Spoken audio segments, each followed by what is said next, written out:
जय माँ इंद्राक्षी, जय अम्बे। इंद्राक्षी धाम में दर्शकों आप सभी का हम हार्दिक स्वागत करते हैं। आज के दिन जिन जातकों का जन्म दिवस है, मैरिज एनिवर्सरी है, उन सभी को हमारी तरफ से बहुत बहुत शुभकामनाएं, शुभ आशीष। आज से अधिक मास, पुरुषोत्तम मास प्रारंभ हो चुका है। इस मास का पुरुषोत्तम मास क्यों नाम पड़ा, सारी जानकारी इस अंक में हम आपको देंगे। और पुरुषोत्तम मास में हम क्या क्या कर सकते हैं, ये भी जानकारी आपको इस अंक में हम आपको देंगे। और साथ ही जो अभी जयपुर में आयोजन हुआ, उसकी भी कुछ जानकारी हम आपको देंगे। आइए पहले आज का हम पंचांग देखें। 18 जुलाई सन 2023, दिन मंगलवार, संवत 2080, श्रावण मास, शुक्ल पक्ष, तिथि प्रतिपदा। श्रावण आपको पता है डबल है इस बार, और साथ में मल मास या अधिक मास भी प्रारंभ हो चुका है। नक्षत्र पुष्य, राहु काल 3 से 4:30, दिशा सूल उत्तर दिशा। सबसे पहले हम जयपुर की बात कर लेते हैं। अभी आज 18 तारीख है, 16 जुलाई को जयपुर में आयोजन रहा, भगवती का दिव्य पूजन रहा, लेकिन थोड़ी सी टेक्निकल प्रॉब्लम रही, वहाँ थोड़ा सा नेटवर्क की प्रॉब्लम रही, जिसमें स्टार्टिंग का जो कार्यक्रम 10:15 साढ़े 10 बजे से प्रारंभ होना था, वो मुझे लगता है करीब 12 सवा 12 बजे से प्रारंभ हुआ। खेद है हमें इस बात के लिए, लेकिन अब हमारे साधक इतने समझदार हैं कि बहुत लोगों के कमेंट्स आए कि बहुत सारी, जैसे शुरू की थोड़ी सी पूजा होती है गौरी गणेश की, तो वो उन लोगों ने अपने हिसाब से की है। और जिन्होंने नहीं भी यदि उस प्रकार की कोई पूजा किया है, लेकिन भगवती की कृपा इतनी अच्छी रही कि जो लोग साधक वेटिंग में थे या बैठे थे, तो जहां भगवती का जब अभिषेक प्रारंभ होना था, तो उसके आसपास से लाइव सेशन प्रारंभ हो चुका था। देखो भैया, टेक्निकल चीज़ें हैं, अपने हाथ में नहीं होती हैं, और बाकी जैसी देवी माँ की इच्छा होती है, मैं तो ये मानता हूँ। अब कहने का भाव यह है कि जैसा जिससे पूजन बन पड़ा, आप अच्छे से उसे करिएगा। अब इसका हम कुछ दिनों के बाद आपको पूरा प्रोग्राम बना करके, जो वहाँ पर हुआ, पूरा प्रोग्राम बना करके एक बार हम वो पूरा प्रोग्राम डाल देंगे, ताकि भविष्य में आप उसके माध्यम से घर बैठे देवी माँ का अभिषेक बहुत अच्छे से कर सकें। इंद्राक्षी धाम का ये मोटिव है, ये लक्ष्य है कि वो प्रैक्टिकल चीज़ों में विश्वास करता है। इसीलिए आपसे जगह जगह आपको बुला करके, पुनित स्थानों पर आपको बुला करके आपके हाथ से पूजन कराता है। जो वहाँ पर थे जयपुर में, बहुत इंद्राक्षी धाम के सदस्य भी आए थे, तो जो वहाँ एक रूप था भगवती का बिखरा हुई जो छटा थी, वो वास्तव में निराली थी, अद्भुत थी। तो यही हम प्रयास करते हैं कि अब उज्जैन के नज़दीक में इंदौर है, तो बाबा की सानिध्य में इंदौर में जो पार्थिव शिवलिंग की पूजा हो, वो भी एक भव्य रूप से हो। तो देखो भाई, अच्छे तरीके से वहाँ पर भी हम पूजा करने का पूरा प्रयास करेंगे। तो आप जो लोग इंदौर के पूजन में आना चाहते हैं, 14 अगस्त का ये इंदौर का पूजन है, बिल्कुल नज़दीक डेट आने वाली है, क्योंकि इंदौर के लिए आपको रूट भी देखना है कि आप कैसे जाएंगे। तो जिन्होंने अपनी ट्रेन आदि करानी है, वो बेफिक्र होकर करा लीजिएगा। और बहुत लोग तो इंदौर के पूजन के लिए अपना नाम नंबर लिखवा चुके हैं, तो कहीं ये ना हो कि सीट सारी फुल हो जाए। इसलिए जल्द से जल्द जो लोग इंदौर में आना चाहते हैं, नाम नंबर अपना लिखवा लें, कितने लोग आ रहे हैं और कहाँ से आ रहे हैं। वही 5-6 बर्तन का सेट आपको अपने साथ लेकर के आना है, बाद में अपने वापस ले जाना है। सामग्री करीब करीब जो पुराने लोग हैं सबको पता है, अपनी थोड़ी बहुत लाना चाहो तो ला सकते हो सूखी सामग्री, नहीं तो आपको सारी सामग्री सामान वहीं पर मिलेगा। आप जब भी किसी पूजन में आएँ, आप यही सोच करके आएँ कि हम तप करने जा रहे हैं, हम तितिक्षा करने जा रहे हैं, हम एक अनुष्ठान में जा रहे हैं, उसमें हमें बहुत अच्छे से करना। और एक बात ध्यान रखना, जो इस अनुष्ठानों में, इस प्रकार के अनुष्ठानों में भाग लेंगे या ले रहे हैं, भगवत कृपा, भगवान की कृपा, भगवती की कृपा, बहुत बड़ी कृपा उनके ऊपर उन्हें महसूस धीरे धीरे अपने जीवन में होने लगेगी। संकट दूर होने लगेंगे, कष्ट कटने लगेंगे, आध्यात्मिक और भौतिक प्रगति उन्हें महसूस होने लगेगी। अब आइए, जो साधक हमारे मल मास का इंतजार कर रहे थे इस कार्यक्रम का, उनके लिए बात कर लेते हैं। आज से पुरुषोत्तम मास प्रारंभ हो चुका है। सूर्य जिस महीने अगर किसी राशि में विराजमान नहीं होते हैं, तो वो एक अधिक मास हो जाता है। मैं आपको संक्षिप्त में बता रहा हूँ, बहुत गहराई में नहीं ले जाना चाह रहा हूँ। तो वो मास अधिक मास बनता है और भी इसकी कुछ हिसाब किताब है। अब कहने का मतलब कि ये जो अधिक मास है, पुरुषोत्तम मास करीब करीब तीसरे वर्ष इसकी स्थिति उत्पन्न होती है। अब हमें इसका नाम पुरुषोत्तम मास क्यों पड़ा, ये हम आपको जानकारी देंगे, फिर आगे इसके बारे में बताएंगे। इसका नाम पहले मल मास था, आज भी मल मास कहते हैं। अब मल मास यानी कि त्याज्य सी स्थिति में मल मास आ गया। हर महीना जो भी आता है उसका कोई ना कोई स्वामी होता है। आश्विन महीने के स्वामी, कार्तिक के स्वामी, पौष मास के स्वामी, सबके कोई ना कोई स्वामी होते हैं, लेकिन मल मास का कोई स्वामी नहीं बना। मल मास को, जो मल मास था, उसे बड़ी चिंता हुई, और जब उसे चिंता हुई तो वो अपनी चिंता में चिंता आतुर होकर के भगवान श्री विष्णु की शरण चरण में जाता है, और भगवान विष्णु से वो बड़ी एक कातर शब्दों में, दुख वाले शब्दों में यही कहते हैं, करुण शब्दों में, कातर बोल रहे हैं, करुण शब्दों में कि हे प्रभु मेरी लाज बचाएं, मेरा मन करता है कि मेरा कोई अस्तित्व नहीं है, नाम भी मेरा मलमास, और सबने मुझे त्याग दिया है, त्याग दिया है, त्याग गया हूँ, मेरा कोई स्वामी नहीं है। भगवान विष्णु मंद मुस्कान में मुस्काए, उन्हीं के सब रूप हैं, छटाएं हैं, वो उन्हें भगवान श्री कृष्ण की धाम में लेकर के गए। और जब भगवान श्री कृष्ण को सारे कारण का पता लगा तो भगवान श्री कृष्ण ने कहा कि जो मेरा लोक है इसमें तो कोई संताप नहीं करता, इसमें कोई रोता नहीं है, सब प्रसन्न रहते हैं, प्रफुल्लित रहते हैं, तो आप भी मेरे लोक में आए हो तो आप चिंता ना करें, सब ठीक होगा। भगवान ने ऐसा आशीष दिया, पुरुषोत्तम श्री हरि ने ऐसा आशीष दिया, उन्होंने कहा कि मुझे मेरी ख्याति, भगवान विष्णु का ही रूप है, सबको मालूम है कि मेरी ख्याति पुरुषोत्तम के नाम से भी है, लोग मुझे पुरुषोत्तम के नाम से भी पूजते हैं, तो मलमास मैं तुम्हें आज से अपना नाम देता हूँ, तुम्हें पुरुषोत्तम के नाम से पुकारा जाएगा।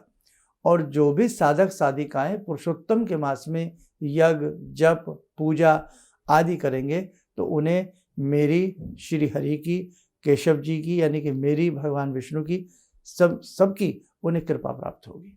तो इस कारण से मल मास का नाम अधिक मास इसलिए क्योंकि एक महीना अधिक बढ़ जाता है, इसलिए अधिक मास कहते हैं, लेकिन मूलतः इनका नाम पहले मल मास था। लेकिन भगवान तो भगवान है भैया, वो अपना जब किसी को आशीष देते हैं तो अपना जैसा बना देते हैं। जैसे पारस होता है, लोहा उनके संपर्क में आए तो लोहा भी पारस बन जाता है। तो भगवान ने अपना आशीष दे करके उन्हें दिया और उनका नाम, मल मास का नाम पुरुषोत्तम मास पड़ा। तो ये पुरुषोत्तम मास चल रहा है, इसमें विवाह शादी आदि के कार्य रुक जाते हैं। वैसे भी चौमासे में आता है, चातुर्मास में आता है, लेकिन ऐसा नहीं है कि पुरुषोत्तम मास में आप कोई अनुष्ठान न कर सकें। पुरुषोत्तम मास भक्ति के लिए होता है। भगवान ने स्वयं कहा है कि जो पुरुषोत्तम मास में भक्ति करता है, चाहे आप देवी की भक्ति करें, भगवती की भक्ति करें, वैष्णो मैया की भक्ति करें, दुर्गा माता की भक्ति करें, इंद्राक्षी की भक्ति करें, क्योंकि ये सब एक ही हैं, भवानी हैं, और चाहे आप हरि की भक्ति करें, केशव की भक्ति करें, भगवान श्रीमन नारायण की भक्ति करें, शिव की भक्ति करें, तो आप माने न माने आपकी भक्ति चौगुनी मानी जाती है। इस महीने में जितने आप अच्छे कार्य करते हैं और भक्तिपूर्वक अपने आप को रखते हैं तो आपको उतना ही सुंदर फल की प्राप्ति होती है। तो ये दिमाग से निकाल दें कि इस महीने हम जोत बत्ती ना करें। कई ऐसे कमेंट्स आते हैं कि क्या इस महीने हम पूजा कर सकते हैं, क्या इस महीने हम घर में धूप दीप कर सकते हैं। भैया, भगवान ने स्वयं कहा है ये महीना तो भक्ति से ओतप्रोत रहना चाहिए। तो आज से प्रारंभ हो चुका है और उधर से सावन भी डबल इसी में जुड़ गया है, तो सोमवार भी सावन के बहुत मिल रहे हैं।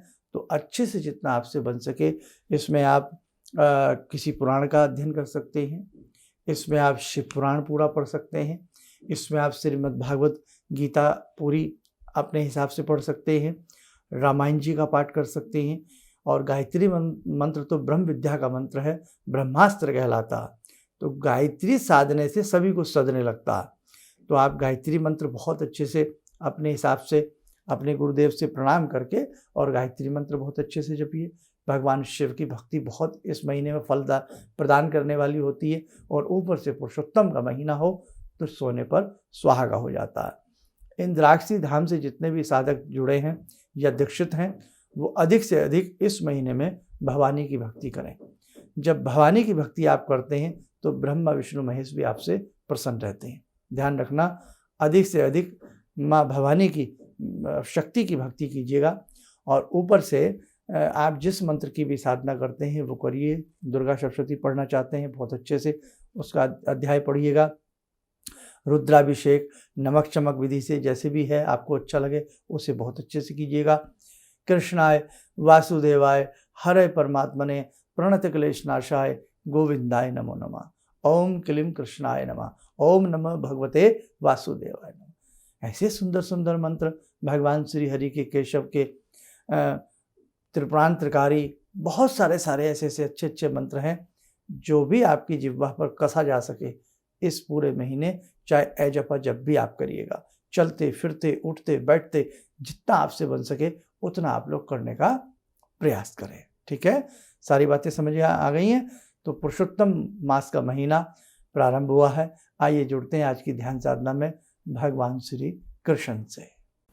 ओम करारविंदे न पदारविंदम मुखारविंदे विनिवेशयन्तं वटस्य पत्रस्य पुटे शयानं बालामुकुन्दं मनसा स्मरामि। बालामुकुन्दं मनसा स्मरामि। कस्तूरीतिलकं ललाटपटले वक्षस्थले कौस्तुभं नासाग्रे वरमौक्तिकं करतले वेणुकरे कङ्कणं सर्वाङ्गे हरिचन्दनं सुललितं कंठे च मुक्तावले गोपास्ति परिवेष्टितो विजयते गोपालचूडामणि। शान्ताकारं भुजगशयनं पद्मनाभं सुरेशं विश्वाधारं गगनसदृशं मेघवर्णं शुभांगं लक्ष्मीकान्तं कमलनयनं योगवृद्ध्यानगम्यं वन्दे विष्णुं भवभयहरं सर्वलोकैकनाथम्।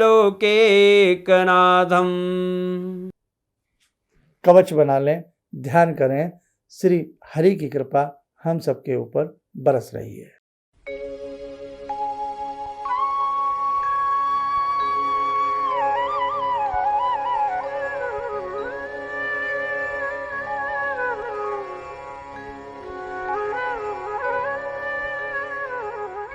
ओम बोलते हुए नेत्र खोलें, सामान्य हो जाए।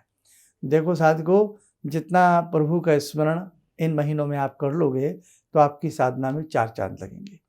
ठीक है, भवानी की भक्ति बहुत अच्छे से करना। और इसी श्रृंखला में 14 अगस्त सावन का सोमवार, कितनी बड़ी बात है। और भगवान श्री हरि का कथन, अधिक से अधिक पूजा करें।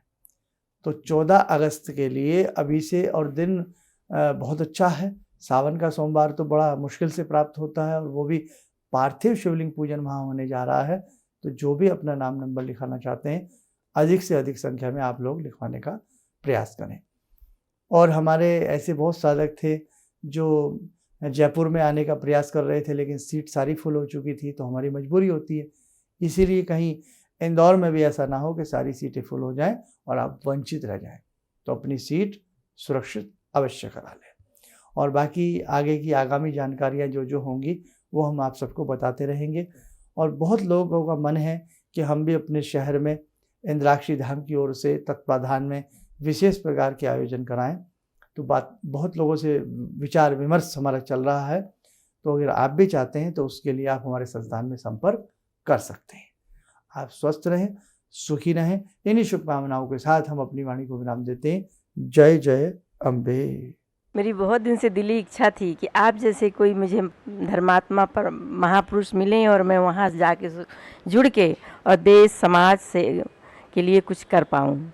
कई चीज़ें हैं समाज में, समाज सेवा में भी मन में वो शांति नहीं मिली, जैसे आप समझ सकते हैं कि बहुत सारी गड़बड़ियाँ भी रहती हैं। आज का अनुभव यही है कि मुझे आस लगता है कहीं सही रास्ता मिल गया है, सही मंजिल मिल गई है, जो मैं करना चाहती थी शायद अब मैं कर पाऊँगी।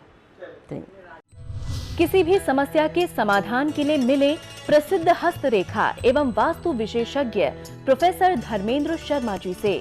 नोट: शिविर में भाग लेने हेतु एवं व्यक्तिगत रूप से मिलने के लिए कॉल करने का समय सुबह 10 बजे से शाम 6 बजे तक। हमारे विभिन्न ज्ञानवर्धक कार्यक्रम देखने के लिए आप हमें अभी सब्सक्राइब करें, बेल आइकन को प्रेस करें ताकि आप देख सकें हमारा कार्यक्रम सबसे पहले। और अधिक जानकारी के लिए फेसबुक पेज को लाइक करना न भूलें।